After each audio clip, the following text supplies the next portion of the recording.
no quita lo valiente. Así que buenos días, buenas tardes. Lo cortés no quita lo valiente fue una pregunta que lanzó una asamblea por Caracas en el año 2012, donde se hicieron una serie de encuentros con personas de diversas áreas, poetas, filósofos, sociólogos, politólogos, etcétera, para dar respuesta a este tema que ha sido poco abordado y más cuando parece que pensar es peligroso. Sobre el tema se han dicho muchas cosas en el encuentro, porque además se lanzó la provocación de Carreño al rescate como interrogante, y en el encuentro pasado la sugerencia fue que a Carreño había que tomarlo, leerlo y quemarlo. Pero bueno, hay diversas opiniones. Como también para algunos puede parecer que la urbanidad sea no tirar un papel en la calle, para otros puede ser algo mucho más profundo y que tiene que ver con lo otro y con el otro, con esa convivencia. Pero bueno, los que saben de eso son nuestros invitados. Cheo Carvajal, que es periodista, y nuestro ingeniero Celia Herrera. Disculpen. Sí, nosotros quisimos plantear este tema porque creemos que es un tema muy poco abordado en nuestras universidades y muy poco profundo desde los medios de comunicación. Se trata de la urbanidad, se trata de esa forma de comportarnos en los espacios públicos, con las otras personas y con lo público, con las plazas, con los bulevares. ¿Cómo es ese comportamiento del caraqueño en estos espacios públicos? ¿Cómo ha sido? ¿Cómo debería ser? ¿Cómo es ese comportamiento en una democracia? ¿Cómo es ese comportamiento en una república? Le planteamos simplemente a los ponentes esta pregunta que Daniela indicó, como lo cortés no quita lo valiente, la urbanidad de Caracas en tiempos de jolgorio privado y deterioro público. Carreño al rescate. En el anterior tertulia plantearon eso. Hay que poner a Carreña y jugar tiro al blanco con él. Porque uno de los pecados o de los desafíos que tienen los caraqueños es superar ese exceso de conservacionista que tenemos como Caracas. Pero también se planteó, por otra parte, unos planteamientos más prudentes, en la que el manual de Carreño, vamos a leerlo y vamos a ver qué es lo rescatable para poder hacerlo, no sé si como en términos de manual, pero replantearlo en términos de lo que ahorita actualmente está en boga. La metodología es la que hemos utilizado desde los encuentros que comenzamos en una asamblea por Caracas en el 2011, y que en esos encuentros se compendiaron en el libro que pudimos sacar de esos encuentros del 2011. La metodología es que cada presentador va a tener entre 10, 15 minutos para exponer su abordaje sobre el tema, y al final debemos sentirnos libres para preguntarles, para caerles a preguntas cortésmente, tal vez nosotros hacia ellos o entre ellos también. El resultado va a ser también, esperemos, una publicación que vaya a compendiar todos estos textos, porque les pedimos textos inéditos y no solamente la presentación.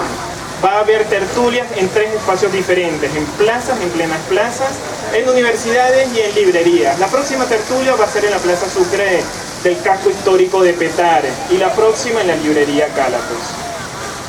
Ahorita vamos a comenzar. Estaban, disculpen, planteados 4 presentadores, pero la urbanista María Estela Manglia hace unos días tuvo que ir al interior por problemas de la familia, asuntos familiares, y el arquitecto Fran Marcano hoy está hospitalizado, no puede, pero mandará el escrito y puede estar presente en otra tertulia. Así que, y por equidad de género quedaron perfectos. Comenzamos con Celia Herrera. Rápidamente el currículum de cada uno o de ella. Ingeniero, así tal cual como nos lo enviaron. Ingeniero civil, mención estructuras y especialista en diseño carreteras de la UCB. autora de los artículos de investigación, movilidad sostenible, nuevos enfoques urbanos, incidencia del estado del equipamiento vial y la condición del pavimento en la seguridad vial, desafíos de la movilidad y accesibilidad en el área metropolitana de Caracas, señalización vial en zonas de valor patrimonial, caso de estudio, la ciudad universitaria de Caracas, el proyecto de ciclovías como solución técnica y sostenible en el municipio de Chacao, estado Miranda, experiencia del programa de gestión de tránsito Pico y Placa en el municipio de Chacao, Caracas, y su comparación con programas Pico y Placa en Bogotá y en Sao Paulo. Establecimiento de sistemas de reductores de velocidad como medida de pacificación del tránsito en áreas urbanas. El caos de tránsito caraqueño, un problema holístico. Reductores de velocidad en calles y avenidas. Relación seguridad vial y entorno urbano en la red vial principal del área metropolitana de Caracas, entre otros. Así que Celia, adelante. Bueno, una norma de urbanidad, Cheo me cede el honor de arrancar con este encuentro de esta tarde.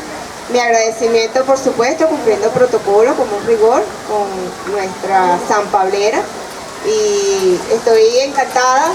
Yo pensaba que esto iba a ser literalmente un zaperoco, porque con la situación país que uno no puede pasar sin hacer mención, pues es difícil centrarse en otra actividad que no sea el acontecer nacional. Así que gracias por la oportunidad de dispersar un poco la mente en cosas que nos unen, y una de las cosas que nos une precisamente es la urbanidad. Pues a ustedes también, por la paciencia y por el rato. Yo le comentaba a Cheo que para no perderme, porque además me cuesta como que mucho no hablar demasiado, me traje algunas notas que me voy a tomar la libertad de ir leyendo y voy a ir comentando, y espero causar en ustedes las interrogantes suficientes como para que hagamos de la tarde algo agradable en lo que podamos aprender juntos. De todas estas cosas uno siempre termina aprendiendo de los que están acompañando. Bueno, como parte de la actividad supone dejar una nota escrita para que esto luego forme parte de una publicación de una sanpablera por Caracas. Yo le quise poner título, y el título que le puse a la intervención de esta tarde es Recuperar la ciudadanía en el espacio público, una aventura en tiempos de anarquía. Y arranco así. La aventura arranca por llamar espacio público a la vialidad de Caracas.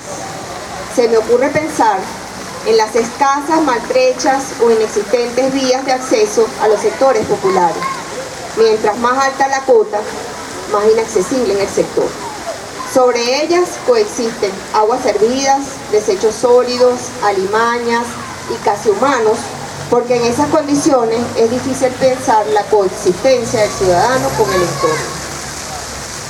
Desde la zona de la Universidad Metropolitana, donde suelo ir a dar mis clases, me asomo a ver a Petare y no puedo dejar de pensar que el concreto es noble. Edificaciones de hasta 4 y 5 pisos, levantadas sin ningún cálculo estructural, precarias, aglutinadas, soportadas con unas columnas que me asemejan a espaguetis.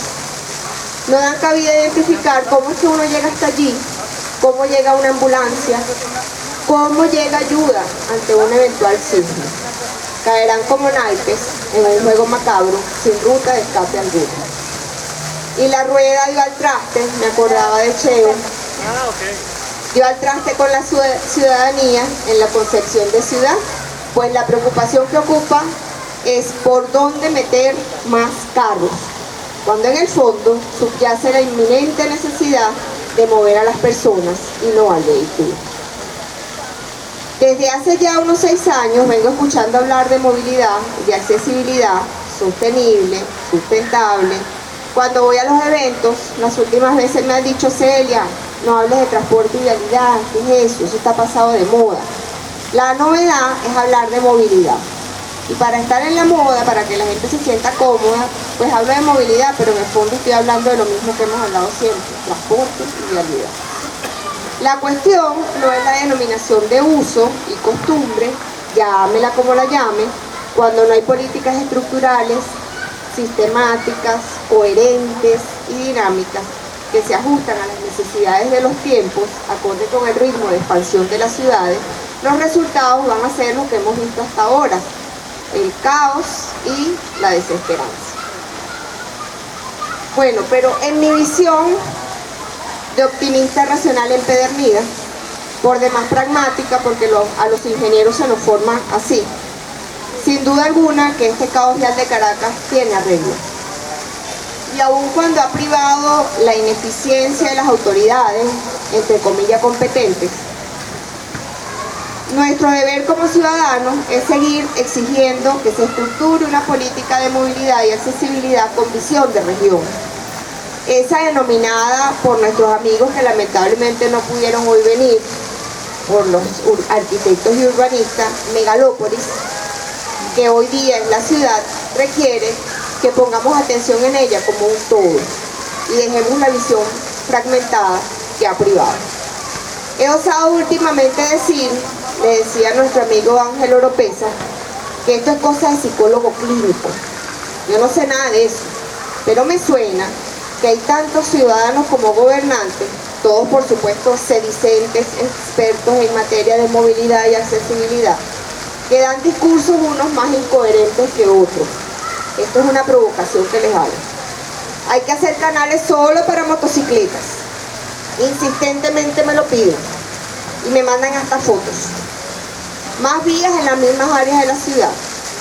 Segundos pisos de autopista. Pico y placa, entre otras novedades. Pues veamos. Vamos a pasearnos por estas cosas que todos dicen que nos va a resolver el problema de uno.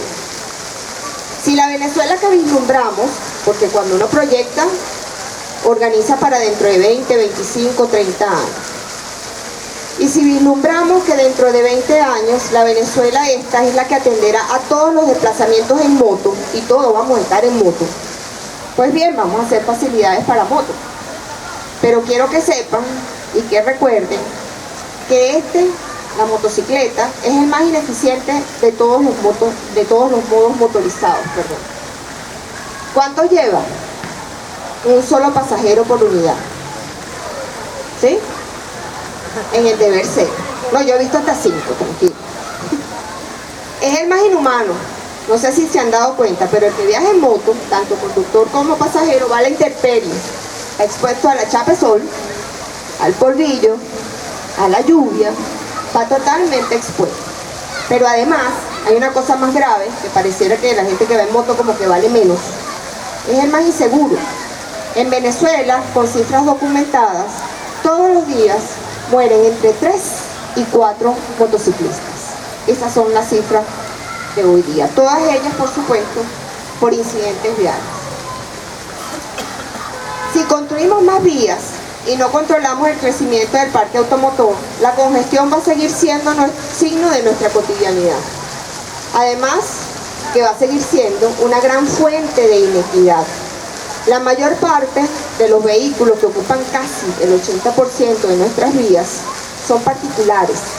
En estos vehículos van, y eso no solamente en Venezuela, sino a nivel internacional, de 1,2 a 1,5 personas por vehículo. Mientras la mayor parte de la población depende del transporte público para movilizarse, esa que no tiene posibilidad de comprar un vehículo aun cuando quisiera.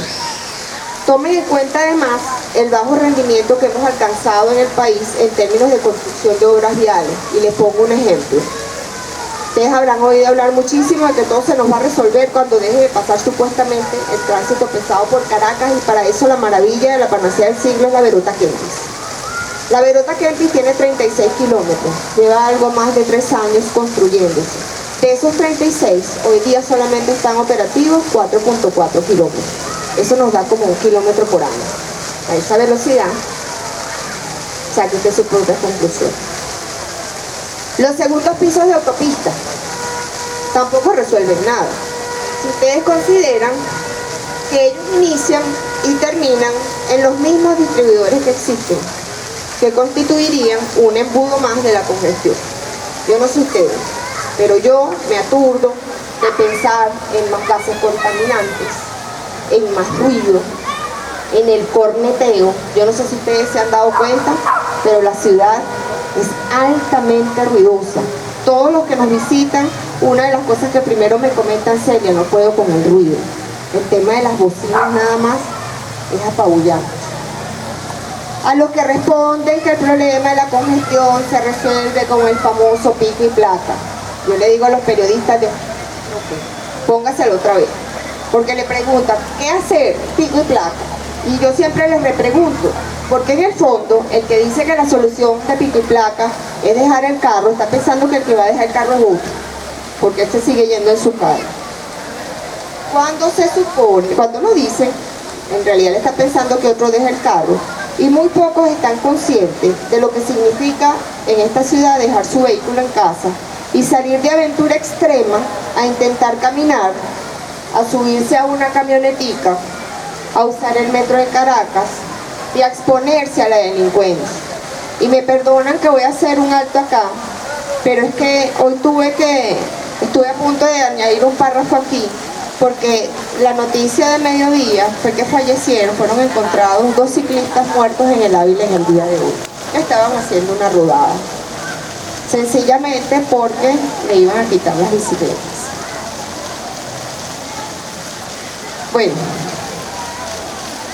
cosas de alto impacto y de bajo costo para solucionar el problema que tenemos a nivel de la ciudad, podríamos hacerla todos, aunque la responsabilidad, por supuesto, es de las instancias gubernamentales. Todos y cada uno de nosotros pudiéramos hacer algo. Con esto que estamos hablando, recuperando la urbanidad, recuperando las buenas costumbres, tan solo atender a los principios más elementales de ciudadanía. Y yo tengo una campaña en Twitter desde hace mucho tiempo. Una de ellas es sencillita: ceder el paso. Yo estoy segura que hay mucha gente que está muy apurada, pero no todos estamos tan apurados. Habrá alguno que pueda ceder el paso. Había una regla no escrita, yo no sé si ustedes recuerdan, que cada vez que uno llegaba con 2 flujos de vehículos o de personas a una zona, uno iba y otro después. Era una regla no escrita, era la cortesía. Eso es ceder el paso. Además de ser coherentes, tanto en el discurso como en la actuación.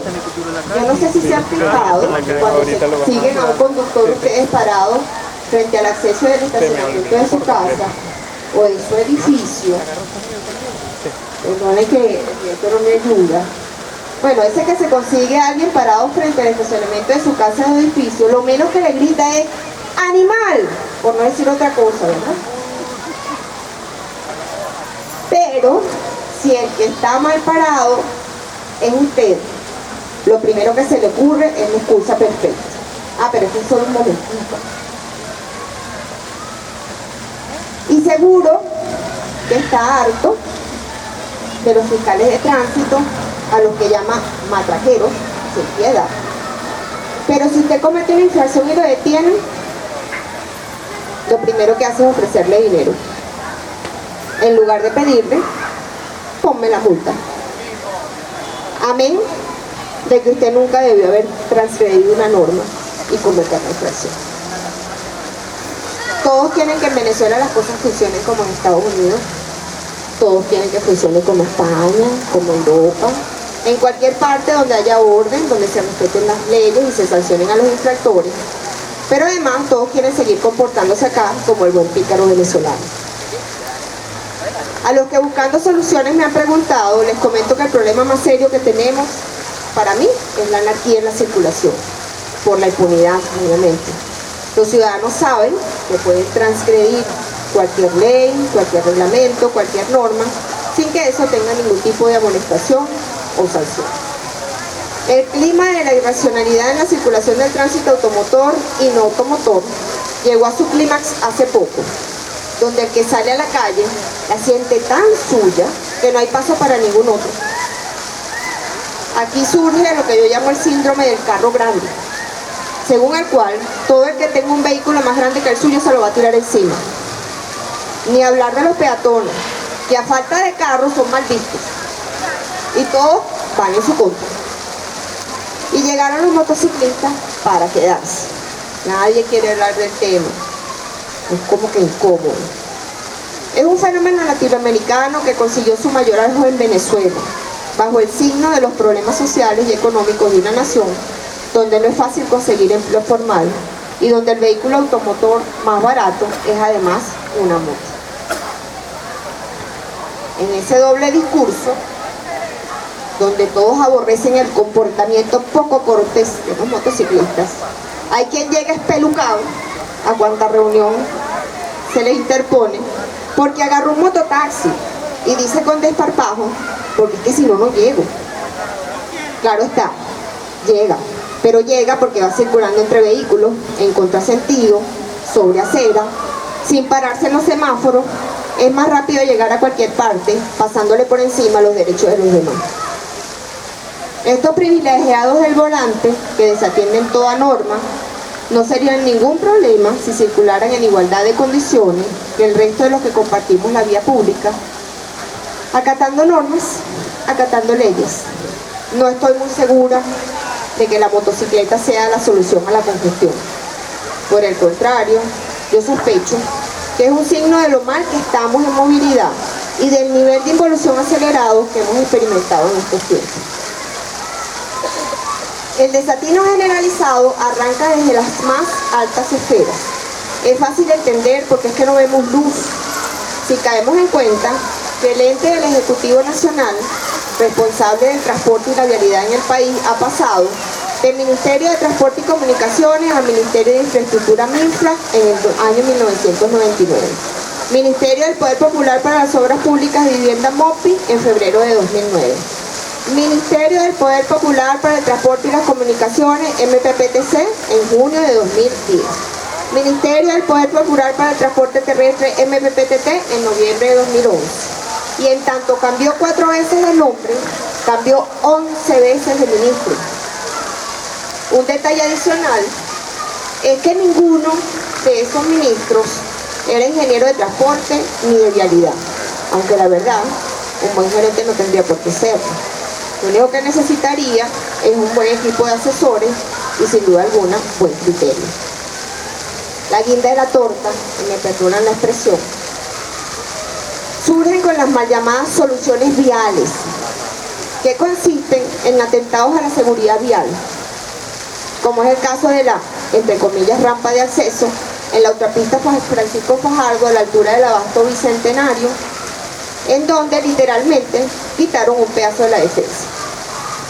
Lo triste es que en medio de tanto desastre hay amigos, hay colegas, hay ciudadanos a quienes eso que denominan obra civil les parece bueno, y algunos me han dicho bien bueno.